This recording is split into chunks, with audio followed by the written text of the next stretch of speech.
Hello प्रिय छात्रों, नमस्कार। यूपी बोर्ड कक्षा 12 विषय हिंदी में आप सभी का हार्दिक स्वागत है।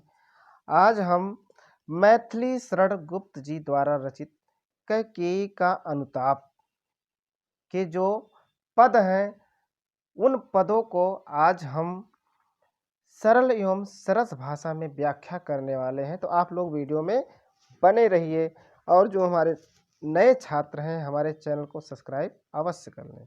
आइए चलते हैं पाठ की तरफ। मैथिली शरण गुप्त जी का जो जीवन परिचय है, साहित्यिक परिचय है, एक सरसरी नज़र में देख लेते हैं। ठीक है, क्योंकि आप लोग के पास समय है नहीं, फरवरी माह चल रहा है और अप्रैल में आप लोग का परीक्षा है। तो इस दृष्टि से आप लोग एक सरसरी नज़र से केवल देख लीजिए, इसके बाद हम पद पर चलते हैं। तो देखिए बच्चों, जब हम किसी कवि या लेखक का जीवन परिचय लिखते हैं तो ये ऐसा कॉलम आप लोग जो अवश्य बना लीजिए अपने बोर्ड की कॉपी में। लिखते समय ऐसे लिख लो, एक किनारे बना लीजिए। इससे क्या होता है कि एग्जामिनर जो है आप लोग को नंबर पूरा का पूरा देगा। इसलिए देगा क्योंकि उसको पढ़ने में कठिनाई नहीं होगी। जो इसमें संक्षिप्त परिचय में क्या क्या होता है, जन्म होता है 3 अगस्त सन 1886 में हुआ, जन्म स्थान चिरगांव झांसी में हुआ, पिता है सेठ रामचरण गुप्त है, मुख्य रचनाएं साकेत, भारत भारती, यशोधरा, द्वापर, पंचवटी, सिद्धराज, और शिक्षा इनकी घर पर हुई। भाषा है खड़ी बोली, सरल एवं सुसंगठित। ठीक है, ओज गुण से युक्त, ओज गुण प्रेम से युक्त है। शैली उपदेशात्मक शैली है। मृत्यु हुई है इनकी 12 दिसंबर सन 1964 को। तो इस नाते जो है बच्चों, पूरा का पूरा नंबर इससे मिलता है। तो आइए आपका चलते हैं पाठ की तरफ। कैकेयी का अनुताप। ठीक है, कैकेयी का अनुताप। अनुताप में से होता है पश्चाताप करना। ठीक है बेटा, पश्चाताप होना यानी राजा दशरथ से कैकेयी माता ने अपने पुत्र भरत के लिए राज्य मांगा और प्रभु राम के लिए क्या मांगा, वनवास, 14 वर्ष का वनवास, जिसे आप लोग सभी को सबको पता है। तुलसी का जो है पश्चाताप करने और प्रभु राम को मनाने भरत संग माता कैकेयी जी वन को उनके कुटिया के पास गई हैं। आइए चलते हैं, व्याख्या करते हैं।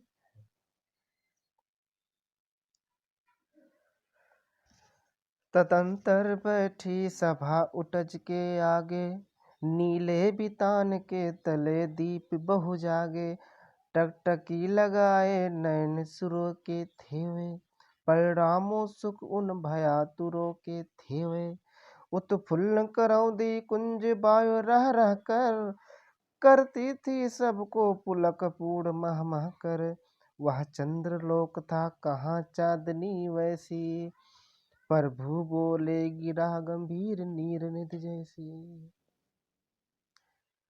गुप्त जी कहते हैं कि तदंतर बैठी सभा तदंतर बैठी सभा उटज के आगे। तदंतर माने होता है पश्चात, इसके बाद, यानी सभा बैठी है। कहाँ बैठी है सभा, यानी मीटिंग कहाँ हो रही, पंचायत कहाँ हो रही है, उटज। उटज मीन्स कुटिया, राम के कुटिया के समक्ष सामने सभा बैठी हुई है।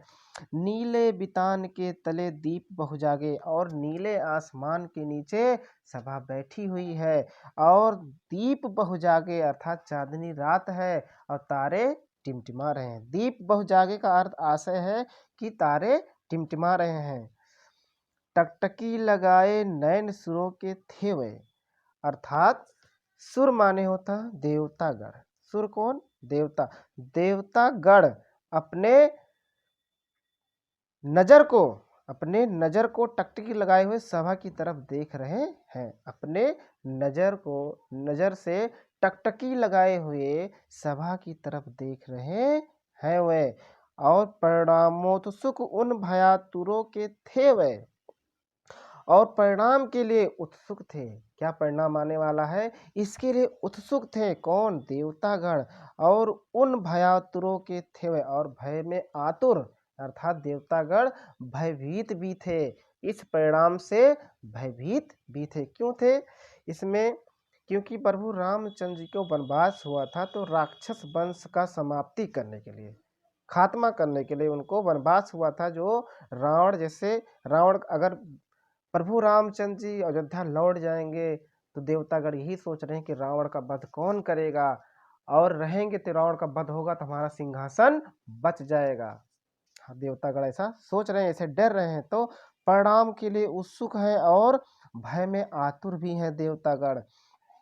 उत्फुल्ल करौदी कुंज बाय रह रह कर, और देखिए करौदी कुंज में यानी सुगंधित हवा, सुगंधित जो पुष्प हैं, सुंदर सुंदर जो पुष्प हैं, वायु बह रही थी और उस पुष्प का सुगंध रह रहकर वाव के साथ आ रही थी, और करती थी सबको पुलकपूर्ण महमाकर, और अपने सुगंध से सबको पुलकित करती थी। वह चंद्रलोक था कहाँ चांदनी वैसी, प्रभु बोले गिरा गंभीर नीर निध जैसी। और नीर निध, नीर माने होता है पानी और निध माने होता है संचय करने वाला, अर्थात समुद्र, सागर क्या पर्याय वाची नीर निध है। तो वह चंद्रलोक था, यानी जहां सभा बैठी थी वह चंद्रलोक के समान था, चांदनी रात थी और तारे टिमटिमा रहे थे। वह चंद्रलोक के समान चांदनी फैली हुई थी। प्रभु बोले गिरा, गिरा माने बाड़ी, गंभीर, नीर निध जैसी, नीर निध अभी हमने बताया आप लोग को क्या है, सागर, सागर के तरह गंभीर होकर प्रभु रामचंद्र जी बोले। प्रभु रामचंद्र जी बोले, क्या बोले, अभी आगे देखते हैं क्या बोले। एक मिनट देखिए क्या बोले प्रभु रामचंद्र जी, क्या बोले, हे भरत भद्र अब कहो अभिषित अपना, सब सजग हो गए भंग हुआ जो सपना। हे आर्य रहा क्या भरत अभिषित अब भी, मिल गया अकंटक राज उसे जब तब भी। अब भरत जी कहते हैं, पहले राम जी कह रहे हैं कि हे भरत भद्र, हे भरत भाई, अब कहो, अभिप्सित माने होता, अभिप्सित माने होता है अपनी इच्छा, अपनी आकांक्षा। अब कहो, भरत जी कहते, भरत जी से प्रभु रामचंद्र जी कहते हैं कि हे भरत अब अपनी इच्छा तुम बताओ। सब सजग हो गए भंग हुआ जो सपना, गंभीर वाणी में प्रभु रामचंद्र जी बोले जैसे ही सब सजग हो गए और सबका सपना जैसे जैसे सपना सबका भंग हो गया। हे आर्य, फिर यहाँ से भरत जी बोलते हैं, जब रामचंद्र जी सवाल पूछते हैं कि हे भरत अब आपकी क्या इच्छा है, अब बोलो, और सब सजग हो गए और ऐसा लग रहा जैसे सबका सपना भंग हो गया, तब उसका जवाब दे रहे हैं भरत जी, हे आर्य रहा क्या भरत अभिप्सित अब भी, मिल गया अकंटक राज उसे जब तब भी। भरत जी कहते हैं राम से, हे आर्य अब मेरी इच्छा क्या रह गई, अब मेरी इच्छा क्या बची हुई है, क्या रह गई है, क्यों, क्योंकि मुझे अकंटक राज्य मिल गया, मुझे अकंटक राज्य अब मिल गया, तब भी मेरी इच्छा कोई रहेगी विशेष। मेरी इच्छा, जिसको राज्य मिल गया है उसकी इच्छा अब क्या रहेगी। पाया तुमने तर तले अरण बसेरा, रह गया अभिषिक्त शेष तदप क्या मेरा। अब भरत जी कहते हैं रामचंद्र जी से कि पाया आपको, मुझे तो राज्य मिला, तो मेरी क्या इच्छा रहेगी, आपको पाया तुमने तर, तर माने वृक्ष तले, वृक्ष के नीचे, और अरण्य में से होता है वन, आपको वन में और वृक्ष के नीचे क्या बसेरा मिला है। रह गया असिप्त शेष तथा क्या मेरा, अब मेरी इच्छा क्या शेष रह बची हुई है, अब तो मुझे राज मिल ही गया है। अब देखो बिंग फिर भरत जी क्या कहते हैं, तन तड़प तड़प कर तप्त तात ने त्यागा, क्या रहा अभिषित और थापि अभागा। फिर कहते हैं भरत जी कि इस अभागे, अर्थात तन माने शरीर को, तड़प तड़प कर पिताजी ने त्याग दिया, पिताजी ने अपने शरीर को तड़प तड़प के त्याग दिया, और इस अभागे की अभी क्या इच्छा रहेगी होगी, और इस अभागे की भरत जी कहते हैं अपने आप को, इस अभागे की अब क्या इच्छा होगी।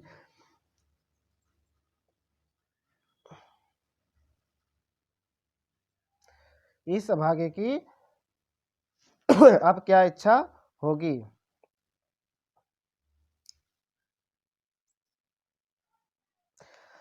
हाँ, इसी आयस के हेतु जनन था मेरा, निज जननी के हाथ हनन था मेरा।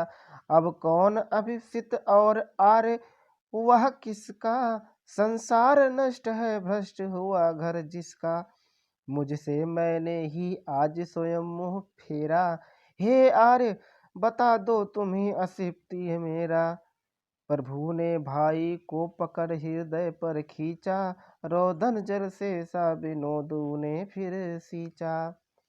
फिर भरत जी कहते हैं कि हाँ, इसी अपजस के लिए, इसी अपजस के लिए हे प्रभु राम, हाँ इसी अपजस के लिए कि पिता ने तड़प तड़प कर अपने प्राण को त्याग दिया, मेरे बड़े भाई को क्या हुआ, वनवास हो गया, इसी अपजस के लिए मेरा जन्म हुआ था, मेरा जन्म हुआ था। निज जननी, निज जननी जन्म देने वाली माता, निज अपनी माता के ही हाथ मेरा मृत्यु लिखा था, अर्थात मैं मृत्यु के समान हूँ। अब कौन अभिषित और आर्य, वह किसका, संसार नष्ट है भ्रष्ट हुआ घर जिसका। और हे आर्य, हे प्रभु राम, अब मेरी इच्छा क्या रहेगी, जिसका संसार नष्ट हो गया हो, जिसका घर नष्ट हो गया हो, उसकी इच्छा अब क्या होगी। मुझसे मैंने ही आज स्वयं मुँह फेरा, हे आर्य बता दो तुम्हें अभिषित मेरा। मुझसे मैंने ही आज स्वयं मुँह फेरा, मेरे अपने जो थे मुझसे मुँह फेर लिया है, मेरे अपने जो थे मुझसे मुँह फेर लिया है। हे आर्य आप ही मेरी इच्छा अब बता दीजिए, हे आर्य, हे प्रभु रामचंद्र, अब आप ही मेरी इच्छा बता दीजिए। प्रभु ने भाई को पकड़ हृदय पर खींचा, रोदन जल से सा विनोद उन्हें फिर सींचा। यह बात सुनते ही प्रभु रामचंद्र जी ने, प्रभु ने भाई को, प्रभु ने भाई को, प्रभु रामचंद्र जी ने भाई यानी भाई भरत को पकड़कर हृदय पर से लगा लिया, हृदय से लगा लिया। रोदन जल से सा विनोद फिर उन्हें सींचा, और अपने नेत्र से के आंसुओं से उनके हृदय में जो पीड़ा था उसको समाप्त किया, अर्थात सींच दिया। उसके आशय की था मिलेगी किसको, जनकर जननी ही जान न पाई जिसको। फिर प्रभु रामचंद्र जी कहते हैं कि आपको जिसका आशय की था, आपके था को, आपके था को नहीं कोई समझ पाया, वो नहीं जान पाई जिसने आपको जन्म दिया, जिसने आपको जन्म दिया। जब वो नहीं जान पाई तो तुम्हारी था कौन जान पाएगा।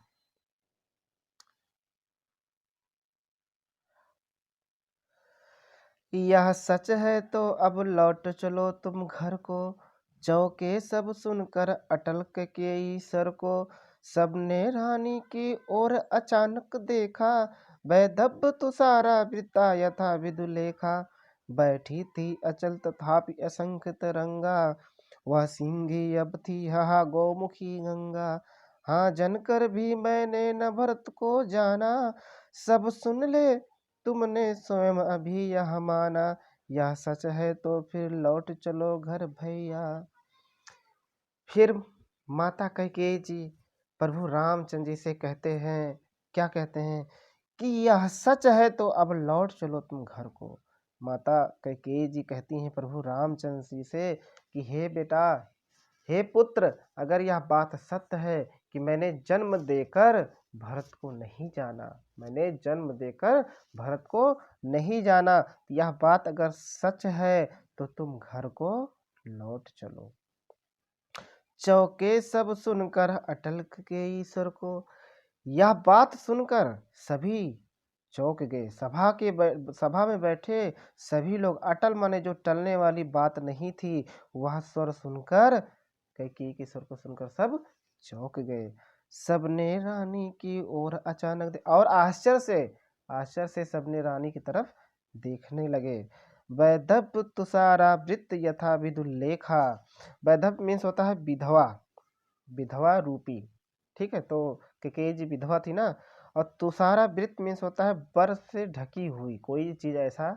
तुषारा, तुषार माने बर्फ होता ही है।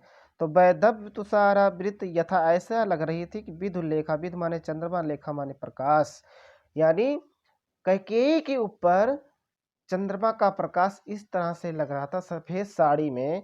वैधव माने वैधव यानी विधवा सफेद साड़ी पहनती है। तो कहने का अर्थ यह है कि कैकेयी जी सफेद वस्त्र में ऐसा प्रतीत हो रही थी चंद्रमा के प्रकाश में, जैसे बर्फ से ढकी हुई है। बर्फ से ढकी हुई कोई सफेद वस्त्र से ढकी हुई, या सफेद वस्त्र या बर्फ से ढकी हुई है। बैठी थी अचल तथापि असंख्य तरंगा, वह सिंही अब थी हा गौमुखी गंगा। और अचल यानी स्थिर होकर बैठी थी। अचल माने स्थिर होकर, चल माने चलना, अचल माने स्थिर होकर बैठी थी। और उनके हृदय असंख्य विचार उत्पन्न हो रहे थे। और वह सिंही अब थी हा गौमुखी गंगा, कभी वह शेरनी की तरह दहाड़ती थी। यही कहा गया है कि सभा के लोग यह सोच रहे कि कभी वह सिंहनी की तरह, शेरनी की तरह दहाड़ती थी, आज वह गौमुखी यानी गंगा की तरह शांत है, निर्मल है।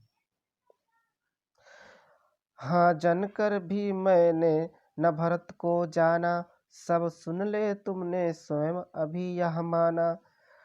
हाँ मैंने जन्म देकर, माता कैकेयी जी कहती हैं प्रभु रामचंद्र जी से कि हाँ मैंने जन्म देकर भरत को नहीं जान पाई, मैं जन्म देकर भरत को नहीं जान पाई।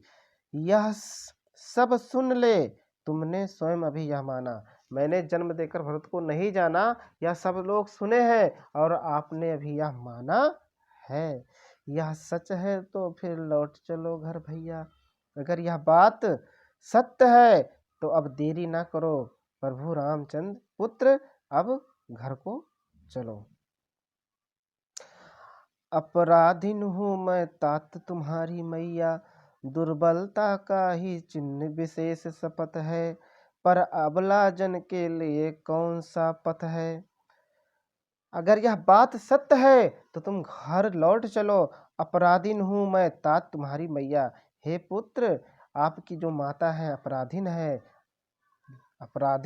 है, लेकिन आप घर को लौट चलो।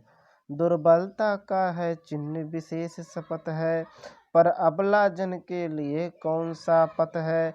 यदि मैं उकसाई गई भरत से होऊं, तो पति समान ही स्वयं पुत्र भी खो। ठहरो मत रोको मुझे, कहूँ सो सुन लो, पाओ यदि उसमें सार उसे सब चुन लो। करके पहाड़ सा पाप मौन रह जाऊं, राई भर भी अनुताप न करने पाऊं। फिर माता जी कहती हैं, क्या कह रही हैं कि दुर्बलता का यह चिन्ह विशेष शपथ है, अर्थात स्त्रियों का यह एक कमजोरी है। क्या कमजोरी है? शपथ लेना। दुर्बलता एक विशेष चिन्ह है स्त्रियों का, ये शपथ लेना, कसम खाती हूँ, ऐसा नहीं की कसम खा रही हूँ ना, ये सब एक दुर्बलता है, कसम खा रही हूँ। पर अबला जन के लिए कौन सा पथ है, मुझ जैसे अबलाओं के लिए, अबला नारियों के लिए और कौन सा रास्ता है, पथ माने और कौन सा रास्ता है।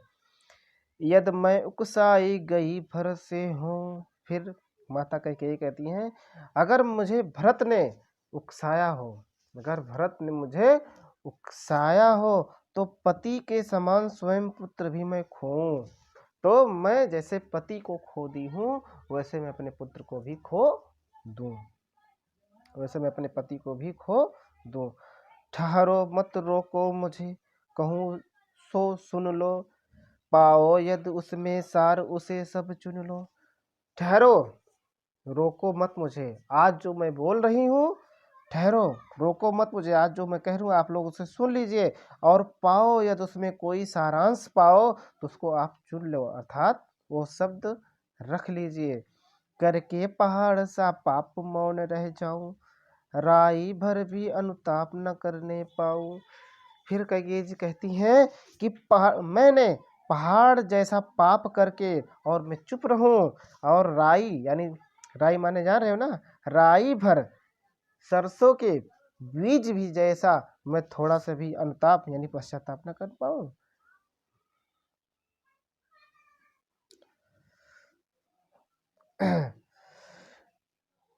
थी सन छत्र शशि निस ओस टपकाती, रोती थी नीरो सभा हृदय थपकाती, उल्कासी रानी दिशा दीप्त करती थी, सब में भय विस्मय और खेद भरती थी, क्या कर सकती थी मैं मरी मंथरा दासी, मेरा ही मन रह सका न निज विश्वासी, जल पंजरगत अब अरे अधीर अभागे, वे ज्वलित भाव थे स्वयं तुझ में जागे, पर था केवल क्या ज्वलित भाव ही मन में, क्या शेष बचा था कुछ न और इस मन में।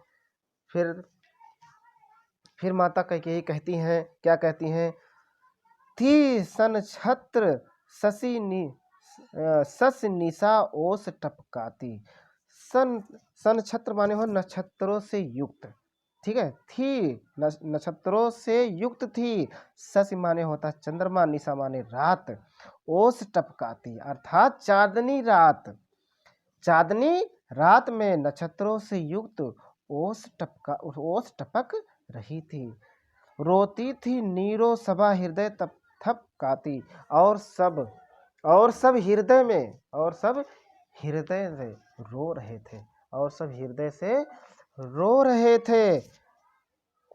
नीरो मीन्स होता नी, रो माने ध्वन होता, नी माने अशब्द यानी अशब्द, बिना आवाज किए रोती थी, बिना आवाज किए सब लोग हृदय से, हृदय में यानी मन ही मन रो रहे थे। उल्कासी रानी दिशा दीप्त करती थी, सब में भय विस्मय और खेद भरती थी। विस्मय मीन्स होता है उल्कासी रानी, उल्का माने जानते हो एक पिंड होता है ना, सबको पता है ना, उल्का एक पिंड होता है जो पहाड़ जैसा मतलब पत्थर होता है, वो उल्कासी रानी दिशा दीप्त करती थी, और सब में भय विस्मय और खेद भरती थी। तो उल्कासी रानी यानी बहुत कठोर थी, रानी का हृदय कैसा था, कठोर था, दीप्त करती थी, और सब में क्या, भय, भय माने डर, और आश्चर्य और खेद भरती थी, दुख, ठीक है, आश्चर्य और भय खेद भरती थी रानी सबके हृदय में। क्या कर सकती थी मरी मंथरा दासी, मेरा ही मन रह सका न निज विश्वासी। फिर कैकेयी जी कहती हैं कि क्या कर सकती थी मंथरा दासी, जो वो स्वयं उसका गलती नहीं है, मंथरा का कोई गलती नहीं है इसमें, तो मेरा ही मन रह सका न निज विश्वासी, मेरा मन अपने आप पर विश्वास नहीं रख सका, उसमें मंथरा का कोई गलती या कसूर नहीं है। जल पंजरगत अब अरे अधीर अभागे, जल, जल माने पानी मत समझना, नीर मत समझना, ठीक है। जल मीन्स होता है जलो, जल मीन्स क्या होता है, जलना। अब तुमने ऐसा कार्य किया, अपने आप को कहती हैं, हृदय से कह रही हैं कैकेयी जी कि तुम जल पंजरगत, तुम जल अपने हृदय यानी हृदय से कह रही कि जलो, अब अरे अधीर अभागे, हे अभागे हृदय, अब तुम स्वयं जल, स्वयं से जल, वे ज्वलित, ये समझ में आया ना, जल माने जल, पंजर माने हृदय से कह रही है, धीर, हे अभागे हृदय, अब स्वयं तू जल, ये काम तुमने ही किया था, ये विश्वासी, ये लोभ तुम्हारे अंदर ही उत्पन्न हुए थे, वे जलित भाव थे स्वयं तुझ में जागे।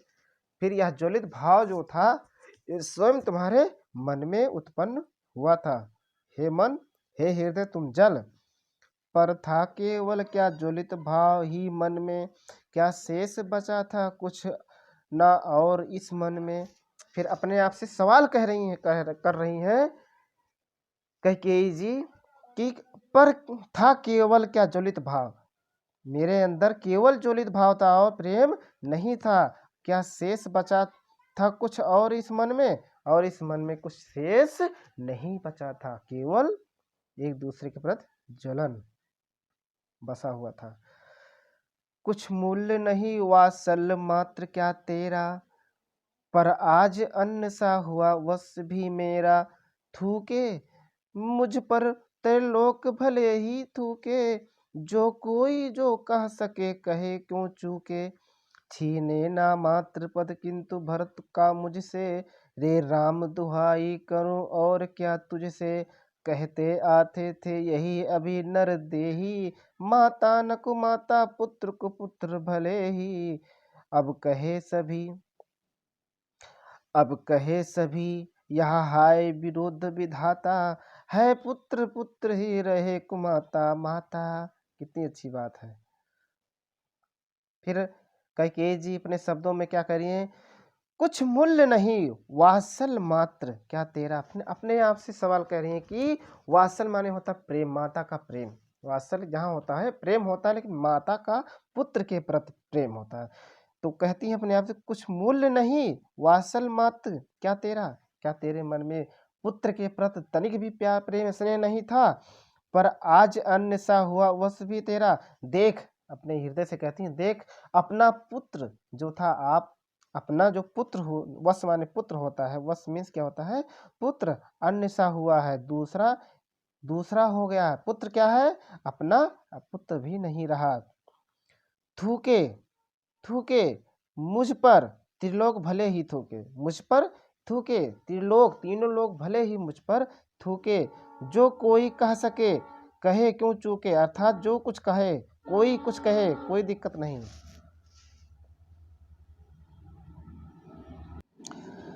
कह सके कोई क्यों चूके, अर्थात तीनों लोग हम पर थूके और तीनों लोग जो कहना हो कह दे और कोई चूके ना। जिसको जो बोलना है बोले, चूके ना।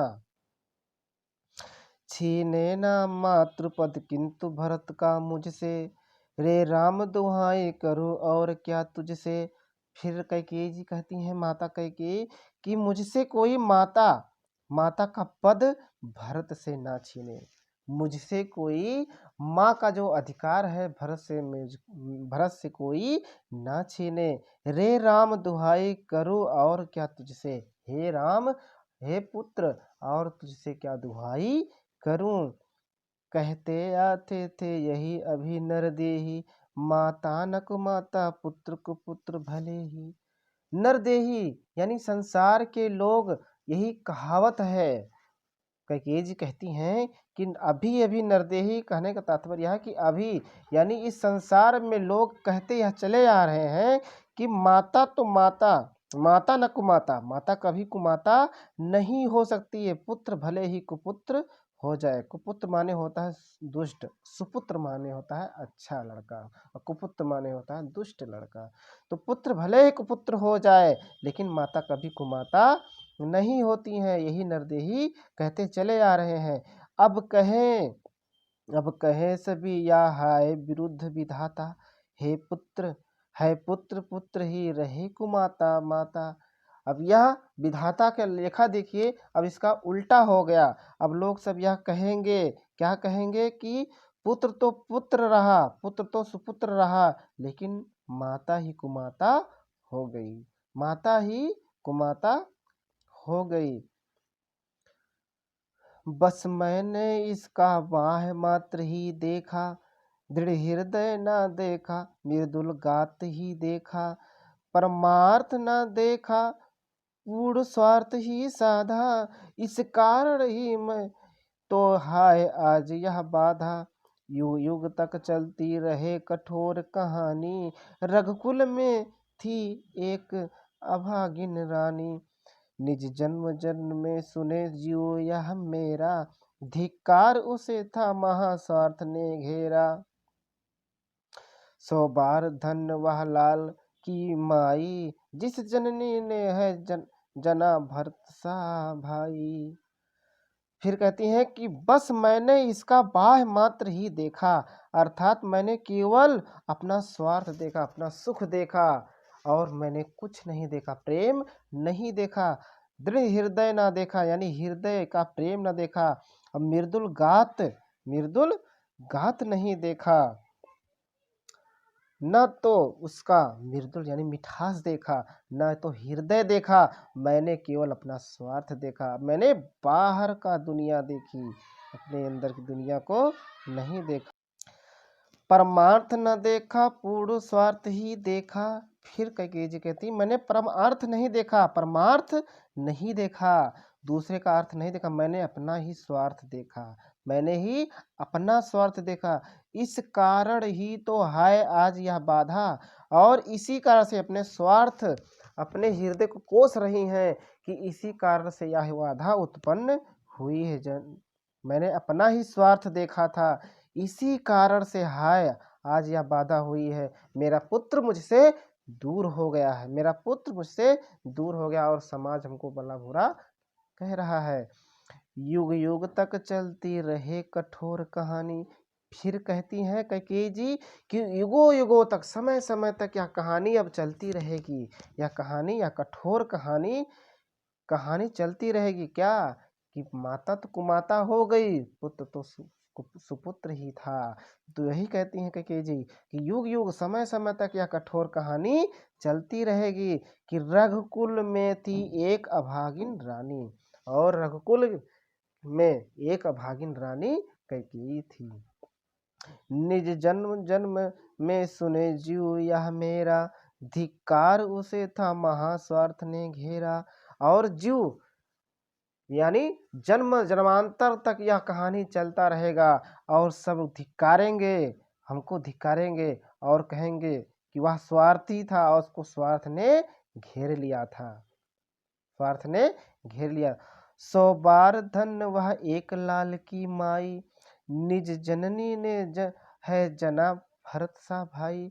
फिर लोग कहते हैं कि 100 बार धन्य है, 100 बार धन्य है एक लाल की माई, जिसने कौन, जिसने भरत जैसा भाई जन्म दिया। प्रभु रामचंद्र जी बोल रहे हैं, कह रहे हैं कि वह माई धन्य है, वह माई धन्य है जिसने भरत जैसा भाई जन्म दिया। पागली सी प्रभु के साथ सभा चिल्लाई, 100 बार धन्य है वह एक लाल की माई। यानी सभा में बैठे हुए सभी एक स्वर में एक साथ प्रभु रामचंद्र जी के साथ चिल्ला उठते बोलते हैं कि 100 बार धन्य है वह लाल की माई, जिसने भरत जैसा पुत्र या भरत जैसा भाई जन्म दिया। हाँ लाल, देखो, हाँ लाल उसे भी आज गमाया मैंने, विकराल को यश ही यहाँ कमाया मैंने, निज स्वर्ग उसी पर वार दिया था मैंने, हर तुम तक से अधिकार लिया था मैंने, पर वही आज यह दीन हुआ रोता है, संकित सबसे घृत हरिण तुल्य होता है। श्रीखंड आज अंगार चंड है मेरा, तो इससे बढ़कर कौन दंड है मेरा, तो कौन दंड है मेरा। फिर क्या कहती हैं कैकेयी जी कि हाँ हे लाल, हाँ लाल उसे भी आज गमाया, मैंने खो दिया। हाँ मैंने एक लाल था, उसको मैंने खो दिया। और विकराल को यश ही यहाँ कमाया मैंने, और इस कुल में मैंने भयंकर, विकराल माने भयंकर, कोयस माने अपजस ही मैंने यहाँ कमाया, मैंने अपजस ही मैंने कमाया। निज स्वर्ग उसी पर वार दिया था मैंने, मैंने अपना कैकेयी जी कहती हैं कि मैंने अपना सर्वस्व स्वर्ग उस पर न्यौछावर कर दिया था, अपने पुत्र पर न्यौछावर कर दिया था, और उसको मैंने गंवा दिया, मैंने उसको खो दिया। हर तुम तक से अधिकार लिया था मैंने, यानी प्रभु रामचंद्र जी का अधिकार, कहती हैं कि मैंने हे पुत्र तुम्हारा अधिकार तक मैंने हर लिया था, मैंने तुम्हारा अधिकार तक ले लिया था, पर वही आज यह दीन हुआ रोता है, संकित सबसे घृत हरिण तुल्य होता है। पर वही आज, आज यानी भरत के बारे में कह रही हैं कि मैंने माता का अधिकार खो दिया है, और मैंने अपना सर्वस्व पूरा स्वर्ग उस पर न्यौछावर कर दिया था, लेकिन क्या, पर वह आज क्या है, दीन होकर रो रहा है, दीन दुखिया होकर रो रहा, संकित शंका में है, संकित शंका में सबसे घृत हरिण, हरिण माने हिरण, तुल्य, तुल्य माने समान होता है, यानी संकित जिस प्रकार से हिरण जो होता है, हिरण, धृत माने होता है घर लेने से, घर धर धर माने धृत माने धर लेना यानी पकड़ लेना। जिस प्रकार से ये धृत ना, धृत माने पकड़ लेने से, धर लेने मात्र से, अर्थात जिस प्रकार से हिरण शंका में रहता है कि कोई आके उसको पकड़ न ले, ठीक उसी प्रकार से शंकित सबसे गित हरितुल्य होता है, यानी वह दीन, वह दुखी होता है और शंका में रहता है हिरण के समान। श्रीखंड आज अंगार चंड है मेरा, तो इससे बढ़कर कौन दंड है मेरा। तो श्रीखंड यानी शीतल चंदन, श्रीखंड इसको लिख लीजिए बेटा, शीतल चंदन से, यानी चंदन जो है शीतल होता है, चंदन जो लगाया जाता है सफेद, वह बहुत मन को शीतल रखता है। तो श्रीखंड यानी जो हमारा चंदन है, आज अंगार, अंगार माने समझ रहे हो ना, अंगार यानी आग हुआ है, क्या हो गया है, आग की तरह जल रहा है। मेरा चंदन जो है आग की तरह जल रहा। तो इससे बढ़कर कौन दंड है मेरा, इससे बढ़कर और मेरा दंड क्या हो सकता है।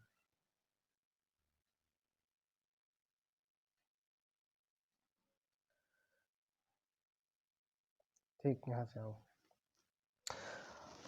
पटके मैंने पद पाणी मोह के नद में, जन जन क्या क्या करते नहीं स्वप्न में मद में। हाँ दंड कौन, क्या उसे डरूंगी अब भी मैं, मेरा विचार कुछ दया पूर्ण हो तब भी। हाँ दया हंत वह घीड़ा, हा वह करुणा, बैतरणी सी है आज जौन भी वरुणा।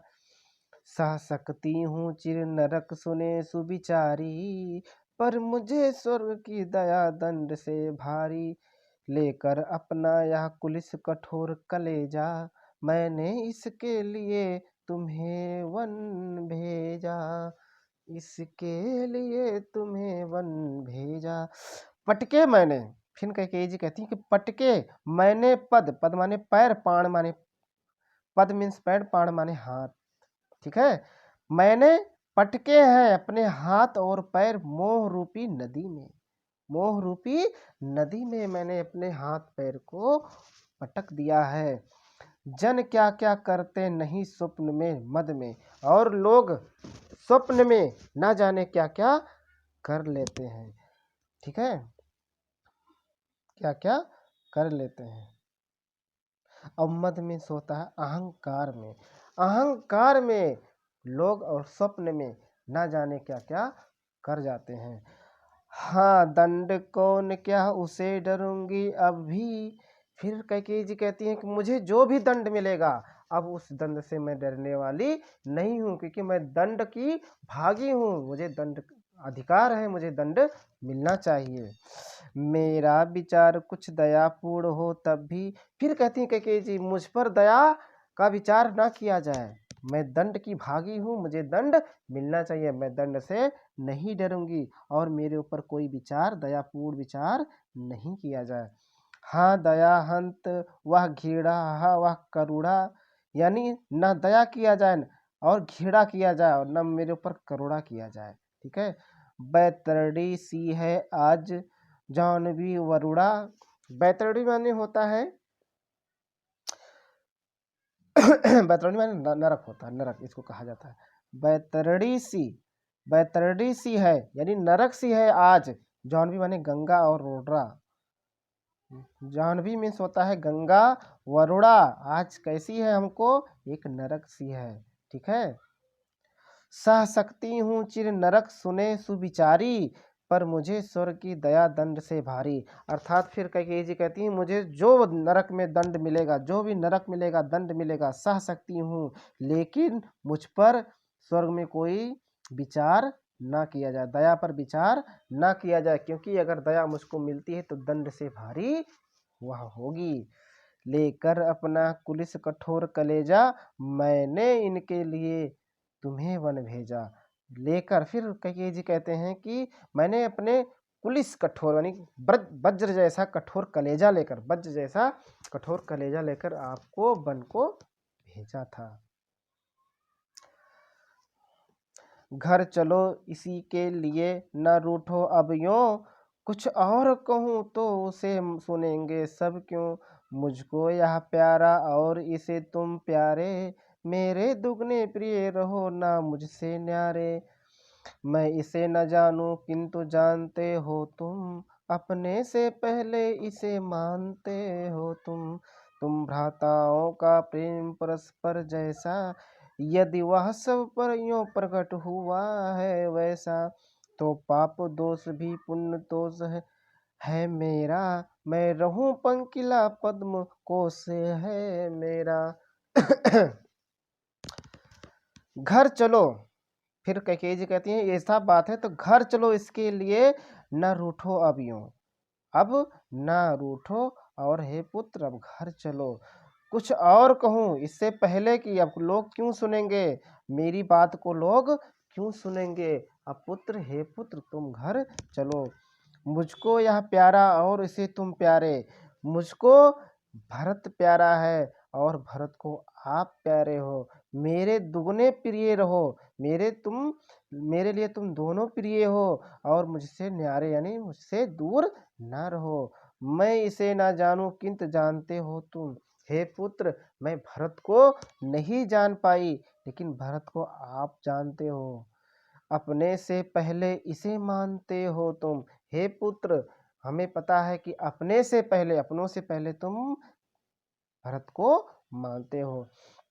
तुम भ्राताओं का प्रेम परस्पर जैसा, यदि वह सब पर यूं प्रकट हुआ है वैसा। और तुम भ्राताओं माने भाइयों का प्रेम ऐसे प्रकट हुआ है तो पाप दोष भी पुण्य दोष है मेरा, मैं रहूं पंकिला पद्म कोश है मेरा। और फिर कहती हैं कि पाप दोष पुण्य दोष यह मेरा है, यह पाप दोष जो है यह मेरा है। पंकिला मीन्स होता है बेटा कीचड़, कीचड़ में कमल उठता है ना, तो पद माने कोश माने कमल, ठीक है। तो कीचड़ से युक्त है, मैं रहूं पंकिला मैं कीचड़ रहूं और पद्म कोश है मेरा, और आप दोनों क्या है मेरे कमल हो, मेरे क्या हो कमल हो। आगत ज्ञानी जन उच्च भाल ले लेकर, समझावे तुमको अतुल युक्तियां देकर।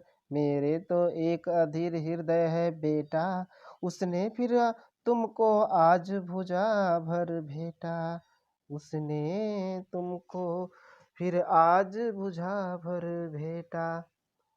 आगत ज्ञानी जन, आए हुए ज्ञानी जन, आगत माने आना, आए हुए ज्ञानी जन उच्च भाल, भाल माने मस्तक लेकर, समझाए तुमको अतुल युक्तियां यानी अतुल माने होता जिसकी तुलना ना की जाए, उक्तियां देकर उदाहरण देकर। मेरे तो एक अधीर हृदय है बेटा, मेरे पास एक अधीर हृदय है, उसने फिर तुमको आज भुजा भर भेटा यानी गले से लगा लिया। हे पुत्र अब हमको माफ कर दीजिए। ये तो आपके जो है सिलेबस में है नहीं, कट गया, देखिए साकेत से लिया गया है, ठीक है। जैसा है वीडियो आप लोग कमेंट सेक्शन में ज़रूर बताइएगा। बहुत बहुत धन्यवाद।